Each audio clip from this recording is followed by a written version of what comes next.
Muling diringgin ng Korte sa Timor-Leste ang extradition request ng Pilipinas kay dating Negros Oriental 3rd District Representative Arnie Teves.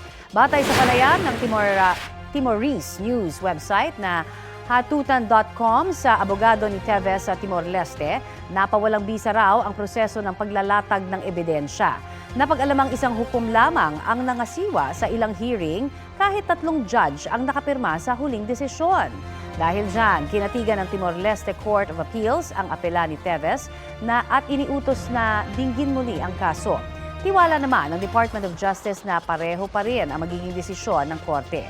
Hunyo unang inaprubahan ang extradition request na siyang inapila ni Teves.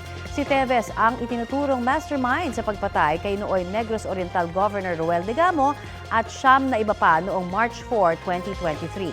Dati na niyang itinanggi ang akusasyon.